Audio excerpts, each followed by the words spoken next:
Welcome to Skip the Queue, a podcast for people working in or working with visitor attractions. I'm your host, Kelly Molson. In today's episode, I speak with two great team members from Drayton Manor, Danielle Nicholls, Senior Content Executive, and Ross Ballinger, the Design and Brand Manager.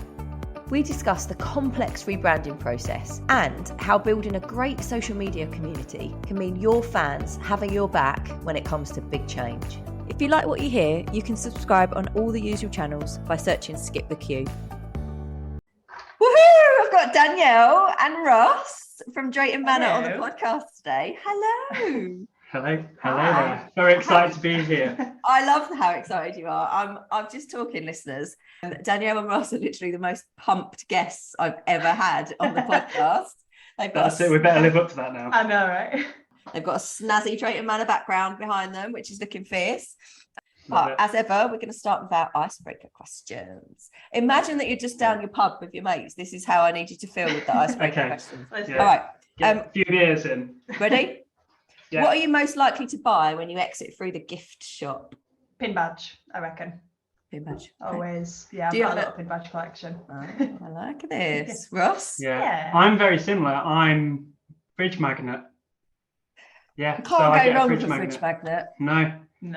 And like we've got a secondary fridge like under the stairs, which is where we keep the beers, and that's where all the fridge magnets go at the end if we've been to an attraction or. I love it. Is that because your house is beautiful and your partner does not want them on her fridge and you have to hide them? Exactly that. The wife does not want them on the normal fridge. They're hidden behind the door. I like this. I've got to get a fridge magnet. So yeah, no, you got that spot on. Pin badges, fridge magnets, excellent choices. Mine would be a rubber. I told you about my rubber collection. That's interesting. No. So you collect branded rubbers? Right. Well, I used to when I was a kid. I'm going to show you them. I've got them on the desk next to me. God, please. I'm sorry, listeners. The people that are listening, this is rubbish. But if you're watching the YouTube video, hello. That's amazing. They still smell. Again, this is not podcast material, but they smell absolutely incredible. Smell really good. This is an 80s collection of novelty rubbers. What's your oldest rubber in there? Well, there's one in there. So there's one in there from the planetarium, the London Planetarium, which doesn't. Wow. It doesn't even exist anymore, does it? Doesn't exist anymore. Look at my Thorpe Park one. Memorabilia. Oh my gosh, that is a throwback. This is an old one as well. Anyway, so everyone still does rubbers. It's interesting. So we fit in there with you. Collect them. Pin badge, magnet, rubber. We stick together. That's perfect. It's like the perfect triangle with the perfect gift shop triangle. Wow. Okay, all right, next one. If you had to live in a sitcom for the rest of your life, which sitcom would you choose and why? Oh, mine's easy. I feel like we're going to be the same. Yeah. Friends. Yeah. Who would you be? Like if you had to be one of the characters? I'm like a perfect mix between Phoebe, Rochelle, and Monica, I think. Nice. Okay, again, have a little triangle. Maybe more towards Phoebe. I'm a bit more hippie, I guess. I love all the guys. Because I just love Chandler because he's so funny. But then Ross is funny as well when he doesn't try to be funny. But Ross was such a good actor, and you don't realise until you watch it 17,000 times actually how good of an actor he was. Yeah, I'd have to. I think. Can you be a Gunther? I'd have to sweat. No. I think I just have to sway towards Chandler just because he was known for being comedic and stupid. And now you feel like that's your life role. Yeah. I would go and live Chandler's life any day. Okay, I love this. All right, good answers. It's what I thought you were going to say. This is what I thought you were going to. Yeah, I thought it was going to be friends. All right, if you had to pick one item to win a lifetime supply of, what would you pick? That is so hard. I don't know. Probably whiskey. Lifetime supply of whiskey, just like coming out of the tap. It's a good choice.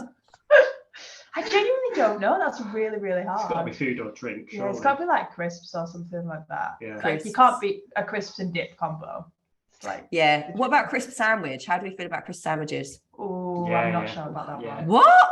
I'm not sure. Come on, you're northern. You can put anything in a sandwich. I would put crisps inside a cheese sandwich or something like that. Yeah, that's just like have the crisps. Yeah. I would do I'd do either. that. I'm happy to have like a filling sandwich with crisps in it, or just a plain crisp sandwich. I'd do either. Yeah. Because Right. then the flavour is dictated by the packet of the flavour of the crisps. Yeah. So cheese and onion crisp sandwich. Thai sweet chili crisp. Bosh. Nice. What I really love about you two is how well you get on. And we're going to talk a little bit about this in the podcast today, about your roles and what you do at Drayton Manor. But you look like... Is it that evident? Yeah, is that evident? But even from your social media channels, it like you guys feature quite heavily across Drayton Manor's social media channels. And honestly, it just looks like you have the best time ever. And I want to hear more about it. But firstly, I need your unpopular opinions. What have you prepared for us? As Ross alluded, I'm very, very northern. I think my accent a little bit, but more like how I am. So mine is, it's not a bap, it's not a bread roll, it's not a cob, it's a muffin. What? A muffin. That's mine. It's a cob. No, it's a muffin. Cob. You call it a cob? A muffin? No, it's a bun. Like, what's wrong with you? You say bun? I've heard batch as well. Like my partner calls it a batch, which is kind of crazy to me, but muffin. We'll go muffin. Okay. All right. For now, we'll accept muffin. Ross. Moving on. Mine is, I just think soap operas are crap. Honestly, I was going to swear, but I can't stand soap operas.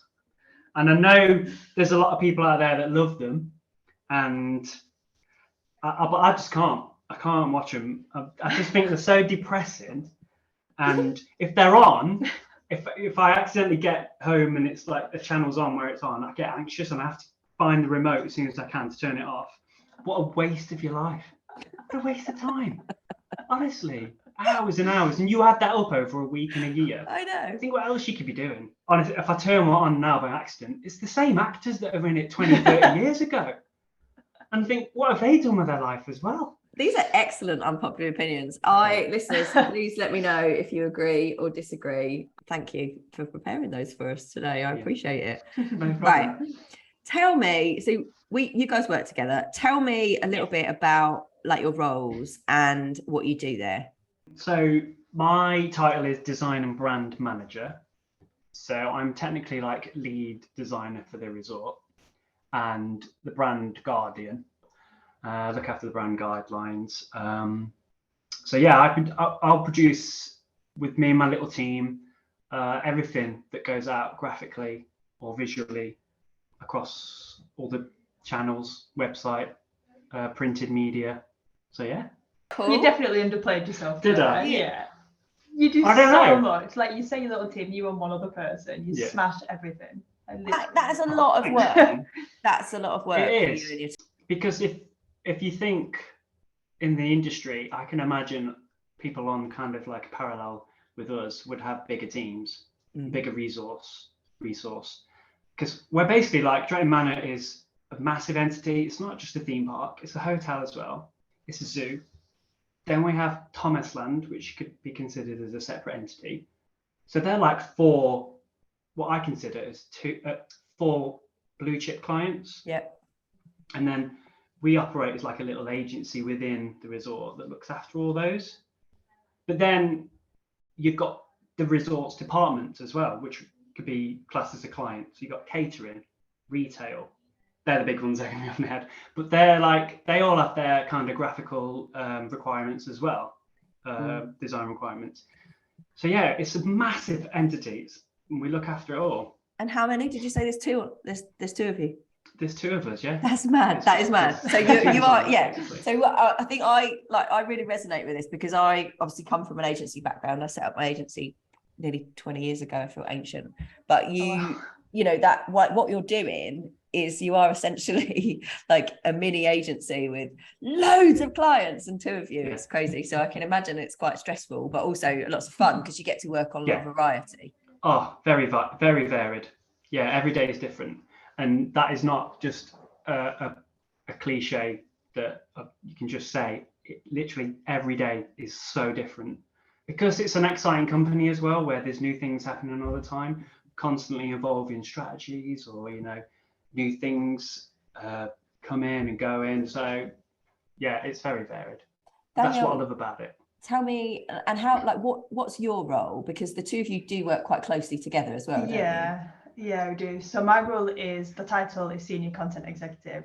So I primarily look after the social media channels, so Facebook, Twitter, Instagram, LinkedIn, and TikTok, creating the content, taking the pictures, work with video agents, sometimes creating the video in-house as well, and kind of all of the community engagement that goes alongside that as well, whilst also writing any copy and creating the content for the website and any signage requirements, literally anything that you see that has text on it. Normally me and Ross have worked together to create that. Yeah. And with social, it's both paid and organic social media. So all of the adverts you see alongside all of the organic stuff you see on our feeds. I also help out with PR as well. So we have a PR agency that we work with, but we kind of liaise alongside them. And now getting more into like the traditional media as well. So the pair leaflets and like out of home magazines, articles, yeah, a little bit of everything. That's amazing.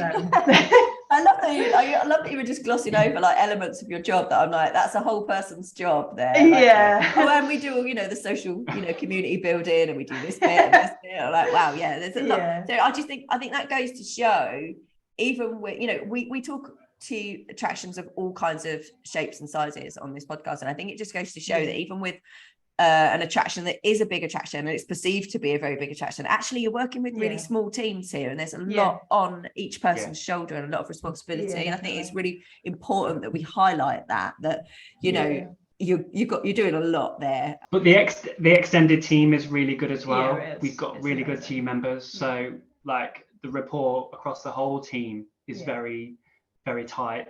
In terms of like the marketing side, I report into a digital marketing manager, and she is insane. Like, she's amazing at what she does. And then alongside me, we also have digital marketing exec. And how it kind of splits out is he looks after all of the like technical side, so SEO, CRM, that kind of thing. And I look after the creative content, and then we both report into the digital manager. So it sounds like a little team, but it sounds like such fun roles as well. Like, genuinely, they sound like really cool. Did you? Because I know, Danielle, you are a bit of a theme park. I'm going to say no, but you're a theme park nut. Right? You love theme parks. And I'm guessing, Ross, to work in a theme park, you've got to love a theme park. Like, did you kind of tailor your careers to make this happen? Was this like always your ultimate goal? Was like, I want to work in an attraction? Yes and no, kind of. So I studied to be a graphic designer, went to university 3 years, and then I worked as like a digital artist while I was at uni. And then I kind of went straight into an agency, a local agency, after getting like a quite sought after placement in London.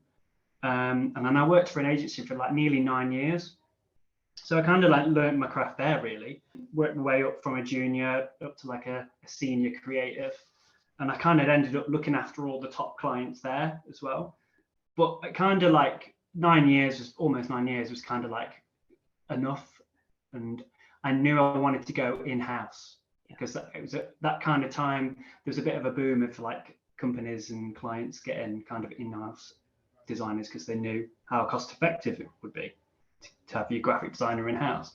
So I started looking about, and I wanted a fun industry. There was no way I was going to go and work for like a boiler company. I don't want to badmouth any other companies out there, but something engineering or more typically fun. I wanted to go full on fun. So and I used to come to Drayton as a kid as well, so I knew Drayton Manor. That's nice to have that connection, isn't it? Like, the brand, you've lived it.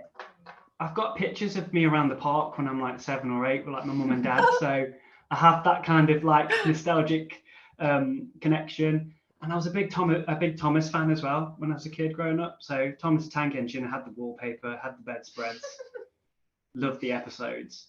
So when I knew that the big blue engine was here as well, it was like Big Boss Thomas. Big Boss, Thomas is your boss any day. So so I kind of I was a fan of attractions anyway. Who's not a fan of going out and days out? Exactly. So it kind of worked. Cool. But Danielle, you went out and made that happen, didn't you? You like, this was your focus. It was, yeah. I think maybe not so much like early on. I guess this is kind of different, but from the age of about 13, 14, I knew I wanted to work in marketing, but I wanted to do marketing for a dance company at the time. So I did a couple of placements at some dance companies, Northern Ballet, Phoenix Dance Theatre, places like that. And that was the dream up until about 17, I want to say, when I was at college. I knew that I wanted theme parks. So I went and did a media and marketing degree. And as soon as like I got to my second year, I was like, right, that's it. I need to find a theme park. I need to get experience. I need to like connect with as many people as I can on LinkedIn. And it was like my focus. That's interesting. Hang on, let me just, because that isn't like a typical 17-year-old's path, is it? Like they wouldn't necessarily go, I know that I want to work in this industry, therefore I need to connect with people that can help me make that happen. That's a really good piece of advice. Yeah, and I was literally on it, like messaging people. I think I messaged at the time the PR manager for Legoland and was like, hello, anything you can help me with? Like I was really a bit brutal. But yeah, then I went to uni and did everything I could whilst I was there to try and get the connections still. I applied for a couple of grad schemes with some other groups and sadly didn't make it through to those. So as like a bit of a bridge between finishing uni and starting Drayton, I went to work for like a tour operator who sold like overseas UK holidays, but also sold like theatre, attraction tickets, theme parks. So it was kind of like a bit of a gap between the two. And I worked there for a year and then the job at Drayton came up. And at the time I was living in York working for this tour operator. And I was like, I've got to go for it. It was a marketing officer job, so a little bit different to what I do now, but I had to. So I drove 2 and a bit hours up in my I had a little C1 at the time, like, and but I feel that we both kind of came in at Drayton in our respective kind of roles is like entry level, really. Yeah. Because I just started as a graphic designer. I took a pay cut to come here because I really wanted to start here. Yeah. It was never about anything like that. So I wanted to work at Drayton. So that proves that I wanted to work. and like our roles have both kind of escalated over the seasons that we've been here. Because I did move so far and like away from my family and stuff, it was a big jump. I had 3 weeks to find a house and somewhere to live as well, which was fun. But I managed to do it, and honestly, I don't regret it. I don't look back at all. It's probably the best thing I've ever done. If you want it, you make it happen. Exactly. Don't you? So. Yeah, totally. And I think it really says a lot about the Drayton Manor brand that you've done that as well. Like there is a real like both of you, like how much you love it, and it's amazing that you've, you know, Ross, you've taken a pay cut, you've changed where you live to come and work and be part of what's happening there. So I think that's real testimony to the brand itself. And that's a couple of things that we really want to focus on for this conversation today. So I'm going to start with the focus on you, Danielle, if that's okay, because I think what you mentioned really briefly when you kind of like went, oh yeah, and we do this kind of thing as well, is what you said around the kind of social community side. Yeah. So you have built the social community, and like I want you to explain like how you've been able to do that and what that's looked like. So tell us a little bit about that element of your role. So I've been here just over 4 years now, and in that time we've been through like so much change, but also social has changed so much. So when I first started, I was looking at social, but it was more let's just post and leave it kind of thing, and see how it is engaged with, see how it works. But over time I've tried to like hone it, so it's more about a social community rather than we're just talking at them. It's more we're talking with them and we're engaging with them. Like I say, we've grown into different channels, so we were really just focusing on Facebook. We had a little bit of Twitter and a little bit of Instagram, but it was primarily Facebook, whereas now we've brought in more LinkedIn stuff and TikTok as well, which has really helped. I think in terms of like building the social community though, there's like so many different like to-dos that you can stick to, but for me it's more about seeing what works for your brand, because it doesn't always fit the same. It's not just one formula that fits all. And I guess like you said about bringing in different social channels, you kind of need to work out like where your audience is, where you get, I guess where you're getting the most engagement as well. And then like you are a small team, how do you then divide up where you spend your time? You've got to spend it in the areas that you're going to get that engagement, right? So you might then end up dropping certain channels or not being as, I don't know, get not putting as much effort into those ones just because it's just not where you get the engagement. I think in terms of the different channels, they all have a different audience, if that makes sense. So Facebook is very like family orientated.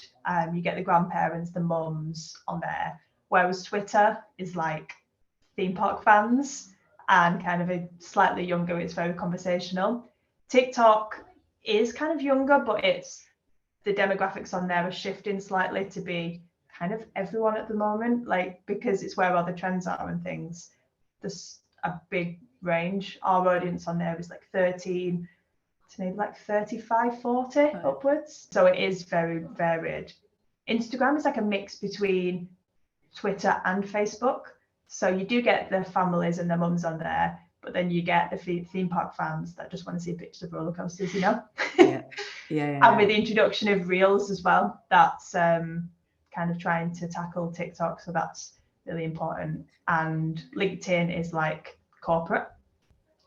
But we do have a team, like I say, we have like a digital manager as well, but she's so busy with like all the other things that she's got to look after. So the social, like creating the content and community engagement just sits with me. So I kind of have like a big plan of all the different channels and the different days. And because I know the Drayton brand inside and out, I know what works now. So we tend to post like every other day on Facebook, every day on Twitter, and we try to do every weekday on TikTok. Instagram, very similar to Facebook, but there's not really one that I prioritize necessarily. At first it was TikTok, like at the start of this year, because obviously that was where it was taking off, but now it's just about tailoring the message across and trying to keep active on all of them. Do you have to really tailor what you put out on each of the channels as well? So you don't do like, you know, this is going to go out across all of our socials. You have to really think about how those, because there's subtle nuances about how people react to certain things on different channels and how they might communicate back with you. I think from what I've kind of been doing this season in particular is Twitter's been very conversational. So I've not necessarily been worried about always having an image on there or always having a piece of media on there. Just some text normally works, so long as it's engaging and people feel like they want to respond to it, whether there's a CTA on there or it's just something that's kind of humorous, then that tends to work quite well. It's no mean feat. Like there's an awful lot of work that goes into that. And I think it's really interesting to hear about the tailoring as well and how people kind of, you know, you're going to get different reactions from different people on different social media platforms. Yeah. We tend to get, particularly in Facebook, like in the comments, they're always really interesting to read. They're so different to Twitter because Facebook, sometimes you get some complaints in there, but because our community is so strong now, we get other people responding for us, which is it's amazing. I love it. That's phenomenal. Sometimes you've got to kind of moderate it because they might give an answer that's not necessarily right. But a lot of the time they'll be sticking up for us or they'll be responding to the questions for us, which is interesting. That's really impressive. And I didn't know that happened. Is that part of, because you've put so much work into building your community, they are now kind of like backing you to other people? Exactly, yeah. Wow. Yeah, they've kind of become our brand guardians without us making them, if that makes sense, because they're so loyal to the brand. They want the best for us. How does that happen? Is that a time thing? Is it purely because you've spent so much time like investing in those relationships that happens now? Nobody's ever told me this before, like that happens. I think it's that, but also, like you say, Drayton is such a strong brand, and particularly since I've been here, we've just gone from strength to strength. So I think that helps as well. We also use content like user-generated content. So if, like, particularly at the end of a big campaign, so Halloween, we'll say, like, share your pictures with us, and we'll share them on our feeds, and that really gives them like a sense of belonging as part of the community, because they'll be scrolling down their Facebook or Instagram or wherever, and they'll see a picture of maybe their little one, or they'll see themselves, and Yeah, they love it. It's really, I love that the whole user generated content is brilliant because it allows people to see themselves at the place as well, doesn't it? So it helps, like from a sales perspective. I think, if people can look at something and go, oh well, that family looks just like mine, or that person looks just like me, or they've got this thing just like I have, then they're more inclined to maybe buy a ticket to come and see it as well. So it works two ways. It's about recognizing the top fans as well. So I know Facebook has like the top fan badge, and on Twitter we've got like a closed community group which anyone can join. That's just called Drayton Manor Top Fans, and we kind of every so often give them a little bit of information early before we give it to everybody else, or little things like that make them feel special. So they feel like VIPs. They've got their own like mini community. They feel like VIPs because they get to know stuff early. That's brilliant. Exactly, Again, I've never heard any other attraction talk about doing stuff like that. So do you think that would be like, I always ask about top tips and what you would recommend other people to do that are building communities. Do you think that would be one of your top tips, is really definitely invest in them? Yeah, and also like respond in a personal manner rather than it being very corporate.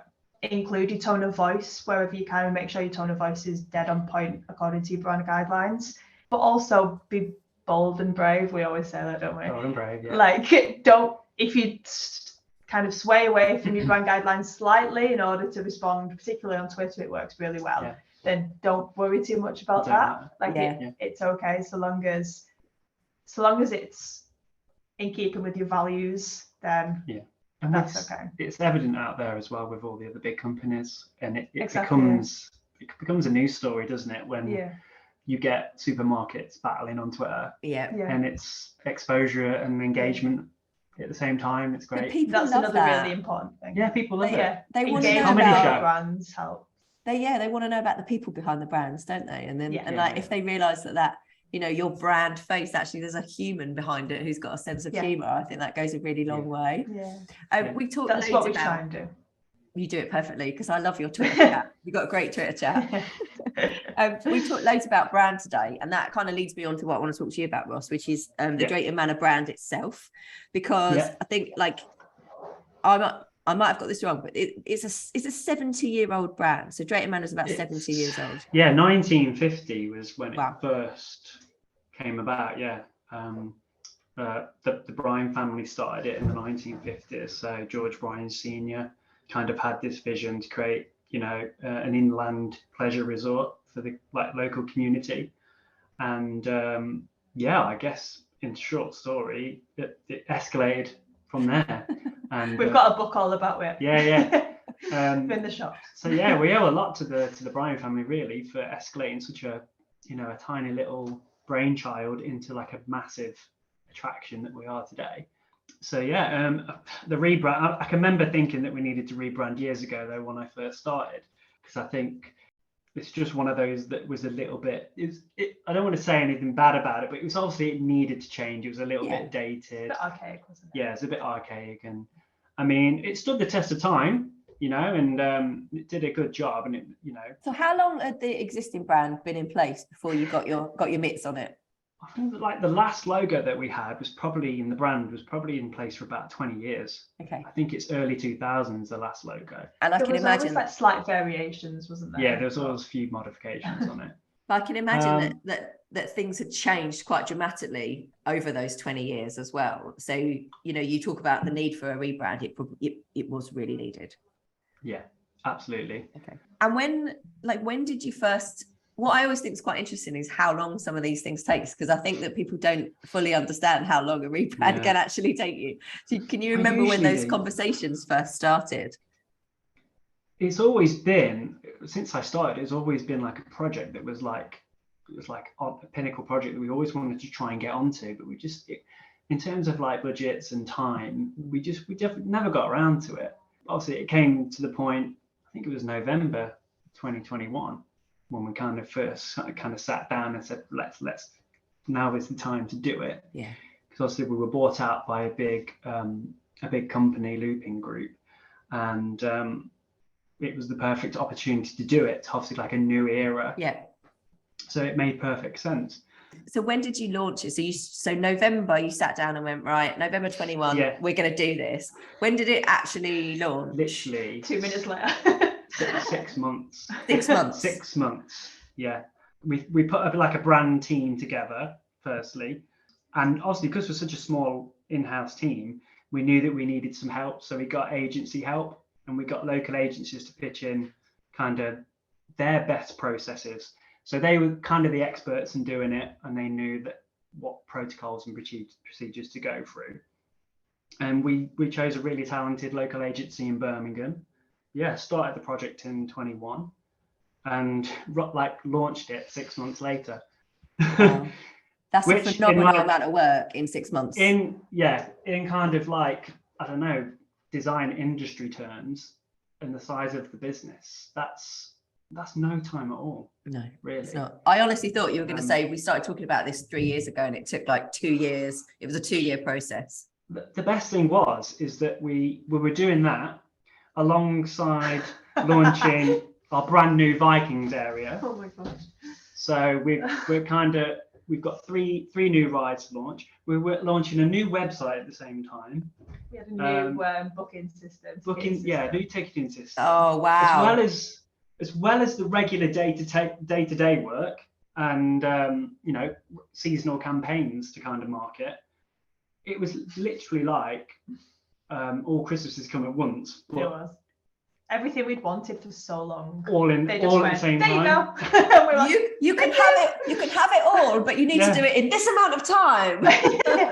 Wow, that is such a lot to all be happening at the same time. But I'm not going to lie. Like this happens at attractions. Like suddenly they just spring into action. Yeah. We have just worked with exactly like a client with exactly the same. They did a rebrand, new website, booking system, all at the same time, and you're like, the world is on fire. What's happening? It was great. It was good though. I mean, we collaborated for most of it. The agency were a bit of a rock really, and they kind of did a lot of the web legwork in terms of kind of the brand personality, putting together the guidelines, creating the initial kind of design concepts. But I did sit alongside them and collaborate with them. It would have just been too big a task solely on my own internally. Yeah. It would have been possible.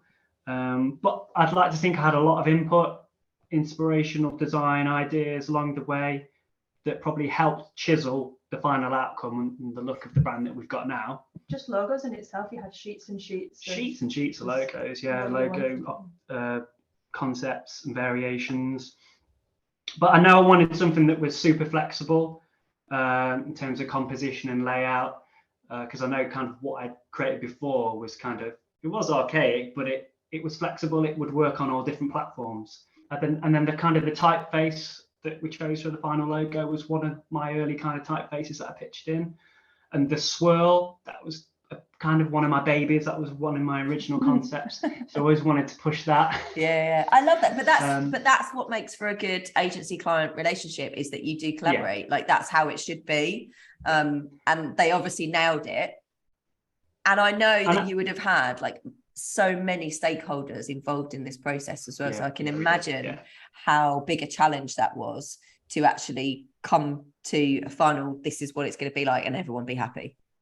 It was a challenge, but only because we had a lot of passionate kind of stakeholders that wanted, valued input, which was, and they had strong views, which was very fair. So the bit that ties these two stories together, the things that we've talked about today, is that I think you alluded to the fact, Ross, that when the brand launched, it's a big change for people, right? People are like you, the way that you've talked about the brand is incredibly passionate. I can imagine that local people that come to visit, every week, every month, they are so, the brand is like in their heart. So a big change like this can be quite uncomfortable for people, right? And when the brand launched, there was a little bit of uncomfortableness, like people, they weren't sure. Yeah, I mean, they've had a 20-year logo installed in their brain for 20 years, but it's when we kind of wanted to launch the rebrand, it wasn't just about a logo.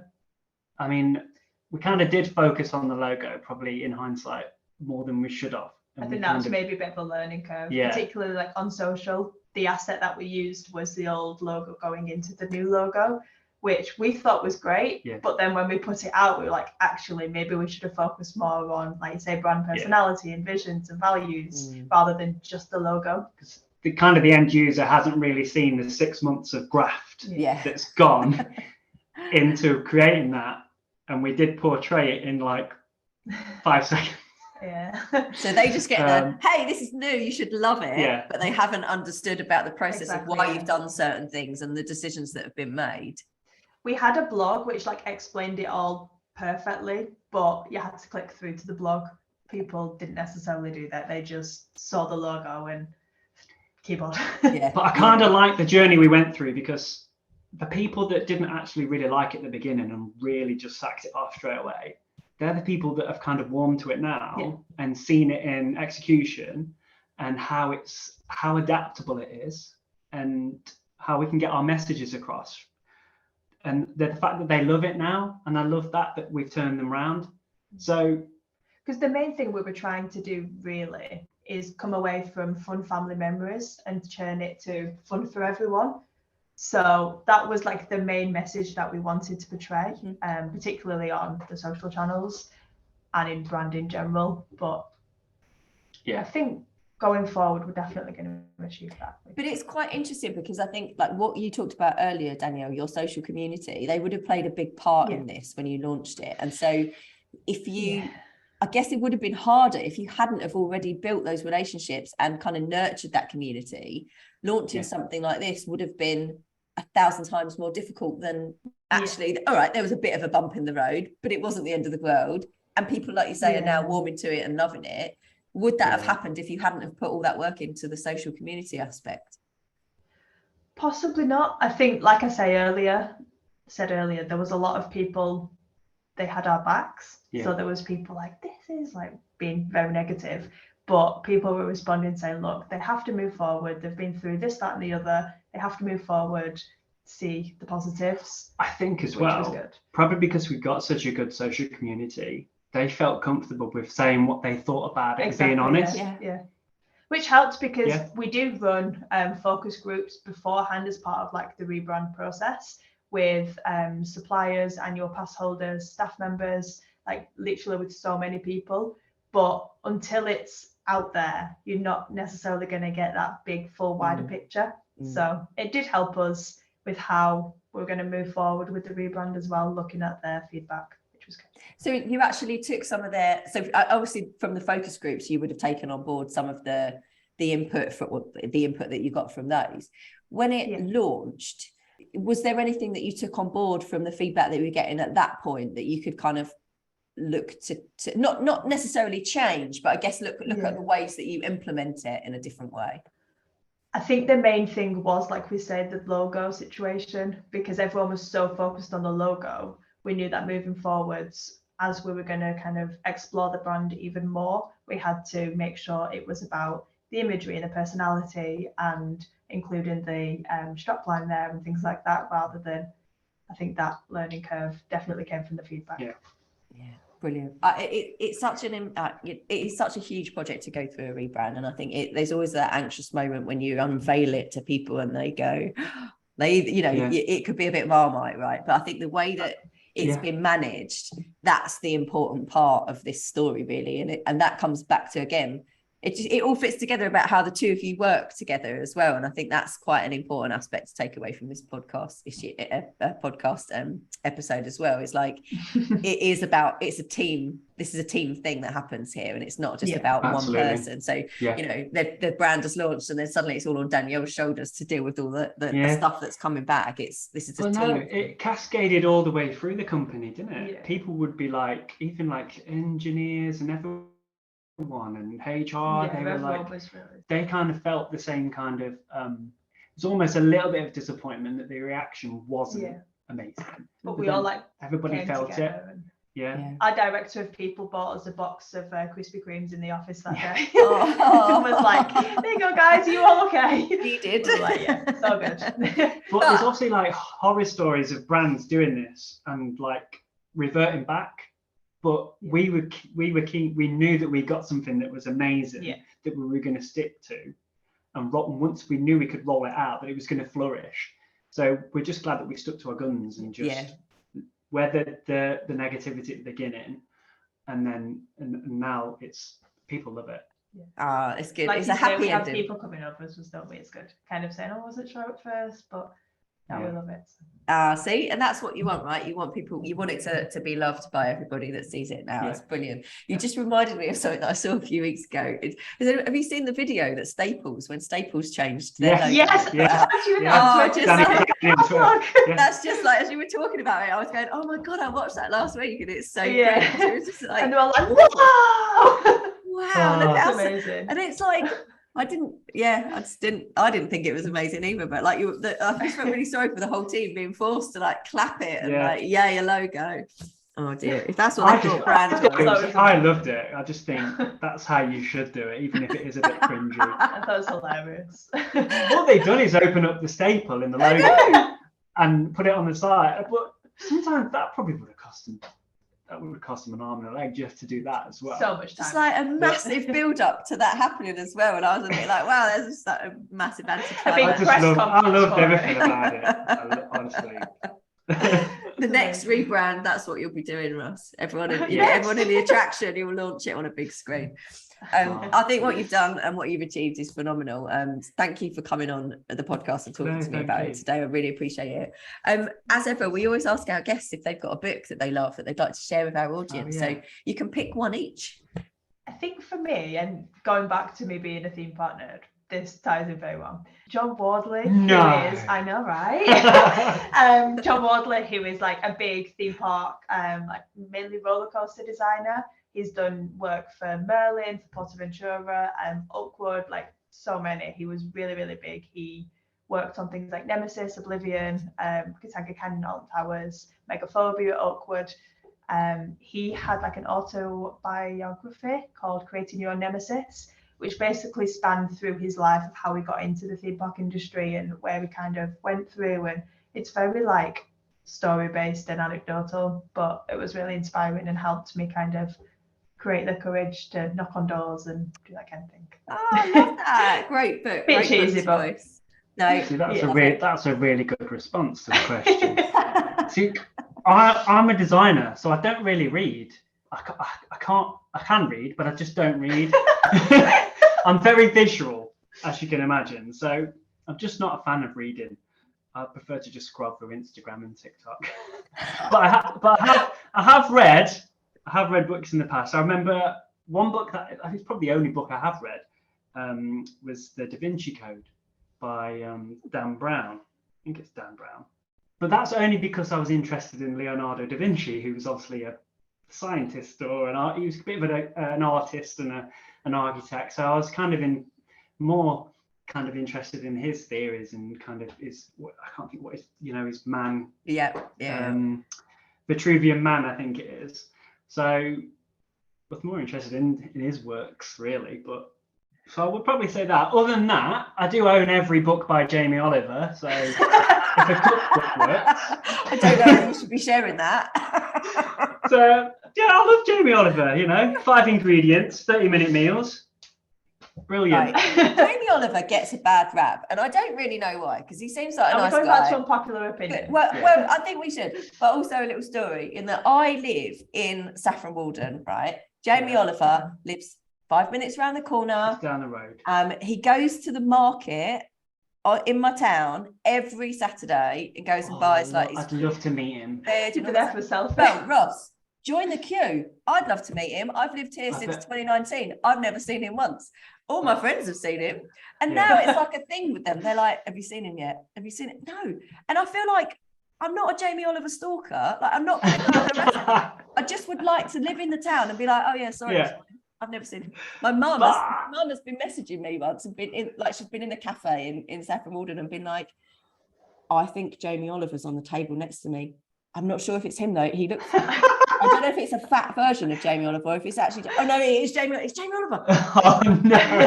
So like I can understand. I can understand why people don't like him, but he just splashes his olive oil everywhere. But sloshes it around. But he has got that passion for cooking, which is what I resonate with. So he loves what he does. He's so you can't knock his passion. You can't knock his passion. So I'm in tune with that. Listeners, I think that we should scrap Ross's book choice, and I think we should go with the Jamie Oliver book. So look, if you head over to Twitter and you retweet this Twitter announcement with "I want Ross and Danielle's books," then you might be in with the chance of winning Danielle's book and a Jamie Oliver cookbook. Does that sound fair? I feel like you're more passionate about that. All right, let's do that then. Yeah.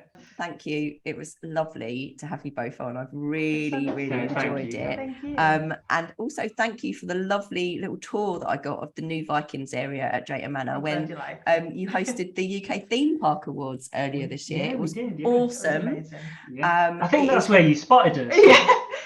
That's where you spotted us. I did. Well, look, I'm not going to lie. You guys were sitting behind me and you were extremely loud, and I thought they were great.